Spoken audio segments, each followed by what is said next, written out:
నందమూరి బాలకృష్ణ గత ఏడాది వీరసింహారెడ్డి భగవంత్ కేసరి సినిమాలతో బ్యాక్ టు బ్యాక్ హిట్స్ అందుకున్నారు. అనిల్ రావుపూడి డైరెక్ట్ చేసిన భగవంత్ కేసరితో హ్యాట్రిక్ కొట్టారు బాలయ్య.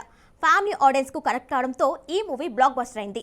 2-3 వారాల థియేట్రికల్ రన్నే గగనం అనుకుంటున్న ఈ రోజుల్లో 100 రోజులు కంప్లీట్ చేసుకుంది ఈ సినిమా. అది కూడా అఖండ, వీరసింహారెడ్డి తర్వాత ఓ థియేటర్లో భగవంత్ కేసరితో హ్యాట్రిక్ కొట్టారు బాలయ్య. ఆ ఇంట్రెస్టింగ్ డీటెయిల్స్ ఇప్పుడు చూద్దాం. భగవంత్ కేసరి మూవీతో బాలయ్య రికార్డులు బదులు కొట్టారు. సీనియర్ హీరోలో వరుసగా 3 సార్లు 100 కోట్ల గ్రాస్, 70 కోట్ల షేర్ అందుకున్న హీరో ఎవరూ లేరు.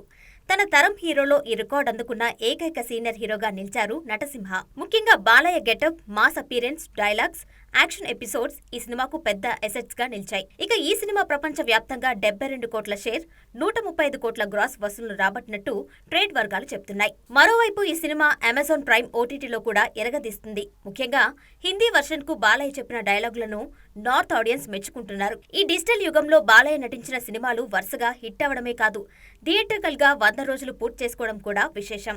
ఈ మూవీతో చిలకలూరిపేట రామకృష్ణ థియేటర్లో హ్యాట్రిక్ 100 డేస్ సినిమాల హీరోగాను రికార్డ్ క్రియేట్ చేశారు బాలయ్య. అక్కడ అఖండ 181 రోజులు, వీరసింహారెడ్డి 106 రోజులు, భగవంత్ కేసరి 100 రోజులు ఆడాయి.